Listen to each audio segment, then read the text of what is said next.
आइए इस कथा के माध्यम से हम यह जानते हैं कि आखिर भगवान श्री लक्ष्मण में ऐसी कौन सी खूबी थी जो उन्हें महान योद्धा बना दी। भगवान श्री राम, माता सीता जी और लक्ष्मण जी सहित अयोध्या आकर राजपाट संभाल लिया। तब एक बार अगस्त्य मुनि का अयोध्या में आगमन हुआ। श्री राम जी से वार्तालाप के मध्य लंका युद्ध के प्रसंग पर चर्चा होने लगी। वार्तालाप के मध्य भगवान श्री राम ने उन तथ्यों का वर्णन किया जिनमें मुख्य विषय थे कि उन्होंने कैसे रावण को और कुंभकर्ण जैसे प्रचंड वीरों का संहार को अंजाम दिया और उनके भाई लक्ष्मण ने इंद्रजीत और अतिकाय जैसे शक्तिशाली असुरों को कैसे स्वर्ग सिधारा। संपूर्ण प्रसंग सुनने के पश्चात अगस्त्य मुनि के अंतस में कुछ प्रश्नों के अंकुर फुटित हुए, तो उन्होंने श्री राम के समक्ष अपनी जिज्ञासा को रखते हुए कहा, मर्यादा पुरुषोत्तम श्री राम, यह सत्य है कि रावण और कुंभकर्ण महान पराक्रमी योद्धा थे, लेकिन मेरे दृष्टि में सबसे बड़ा वीर मेघनाथ ही था, जिसने अंतरिक्ष में स्थित इंद्र से युद्ध कर उसे पराजित ही नहीं किया अपितु उसे बंदी बनाकर लंका ले आया। इसलिए तो मेघनाथ को इंद्रजीत का संबोधन प्राप्त हुआ। इंद्र की पराजय ने संपूर्ण देवलोक को प्रचलित कर दिया। तब ब्रह्मा जी को मेघनाथ से मुक्त कराने के लिए स्वयं धरा पर आना पड़ा। धरा पर आकर उन्होंने दान के रूप में मेघनाथ से इंद्र को मांगा। तब मेघनाथ ने ब्रह्मा का मान रखते हुए इंद्र को मुक्त कर दिया और उसी इंद्रजीत मेघनाथ का लक्ष्मण वध कर दिए। इसलिए लक्ष्मण ही सबसे बड़े योद्धा हैं। ऋषि के वचन सुनकर भगवान श्री राम को किंचित आश्चर्य हुआ, लेकिन भाई के रण कौशल और पराक्रम की प्रशंसा से वह प्रसन्न थे। फिर भी उनके मन में जिज्ञासा उत्पन्न हुई कि आखिर अगस्त्य मुनि ने ऐसा क्यों कहा कि इंद्रजीत का वध करना रावण से ज़्यादा कठिन व दुर्गम था। उन्होंने अपनी जिज्ञासा मुनि के समक्ष रखी। अगस्त्य मुनि ने श्री राम जी की जिज्ञासा के समाधान के लिए कहा, प्रभु, आपको ज्ञात है कि इंद्रजीत को यह वरदान प्राप्त हुआ था कि उसके वध में वही सफल हो सकता है कि जो 14 वर्षों तक न सोया हो, जिसने 14 साल तक किसी स्त्री का मुख न देखा हो और 14 साल तक जिसने भोजन न किया हो। श्री राम ने मुनि के वचन सुनकर कहा, आपने सत्य कहा मुनिवर, परंतु मैंने वनवास काल में 14 वर्षों तक नियमित रूप से लक्ष्मण के हिस्से के फल फूल उन्हें दिए हैं। मैं और सीता एक कुटी में रहते थे, बगल की कुटी में लक्ष्मण का निवास था। फिर कैसे संभव है कि उन्होंने सीता का मुख न देखा हो। 14 वर्षों तक अनिद्रा का पालन किया है। भगवान श्री राम की शंका समझ अगस्त्य मुनि मुस्कुराए और उन्होंने स्वयं से ही प्रश्न किया कि प्रभु से कुछ छुपा है भला? क्या संभव है ये? वस्तुतः सभी अयोध्यावासी सिर्फ श्री राम का गुणगान करते थे, लेकिन प्रभु की इच्छा थी कि लक्ष्मण के तप और वीरता की चर्चा भी अयोध्या के घर घर में होनी चाहिए। अगस्त्य मुनि ने शंका के समाधान हेतु कहा, क्यों न लक्ष्मण जी से इस संबंध में जानकारी ली जाए। लक्ष्मण जी को संदेश भेजकर बुलाया गया। उनके आगमन पर प्रभु ने कहा, आपसे जो प्रश्न किया जाए उनके सही और स्तरीय उत्तर दीजिए।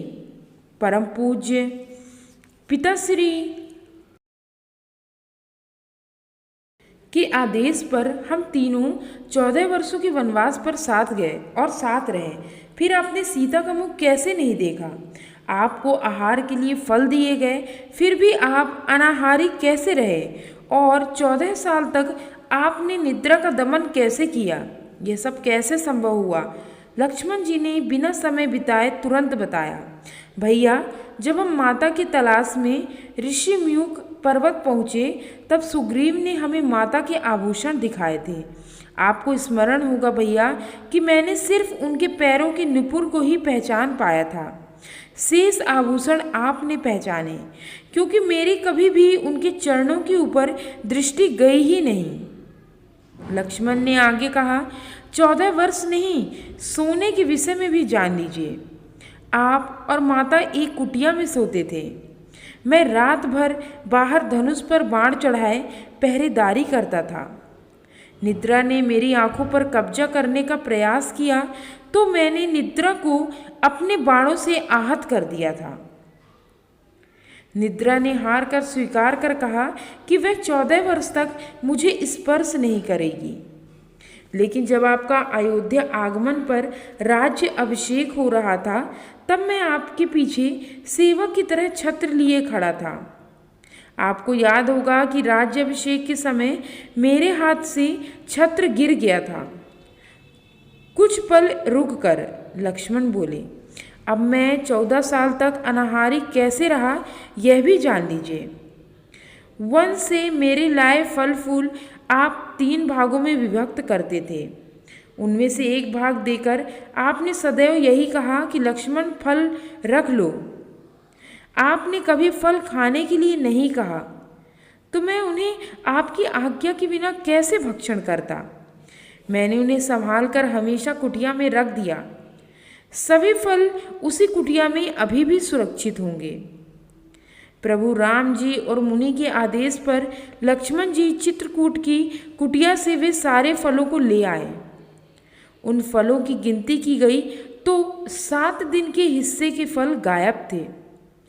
फलों की संख्या कम पाकर प्रभु ने लक्ष्मण से प्रश्न किया, इसका तात्पर्य है कि तुमने 7 दिनों तक आहार किया। लक्ष्मण जी ने फलों की कम संख्या के बारे में जो बताया वह दृष्टव्य है। इन 7 दिनों में फल आए ही नहीं थे भैया।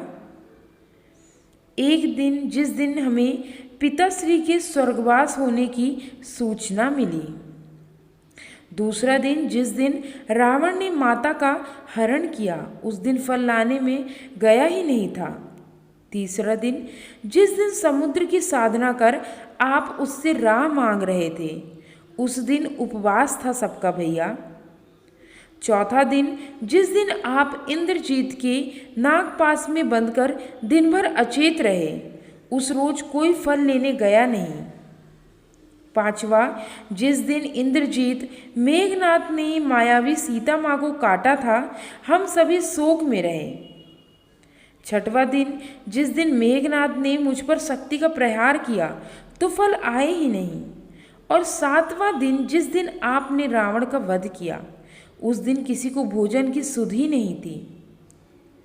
भैया ऋषि विश्वामित्र से मैंने एक अतिरिक्त विद्या सीखी थी कि बिना आहार किए कैसे जीवन को सुरक्षित रखा जा सकता है। उसी के प्रयोग से मैं 14 साल तक भूख को नियंत्रित कर निराहार रहा। इसी का सुफल था इंद्रजीत संहार। लक्ष्मण जी की तपस्या के संदर्भ में सुनकर भगवान श्री राम ने उन्हें अपने हृदय से लगा लिया। जय श्री राम, जय श्री राम, जय जय श्री राम। दोस्तों, मेरे द्वारा भगवान श्री लक्ष्मण की यह अद्भुत कथा यदि आपको पसंद आई हो तो मेरे YouTube चैनल उमंग ज़िंदगी को लाइक, शेयर और सब्सक्राइब जरूर करें। Thanks for watching.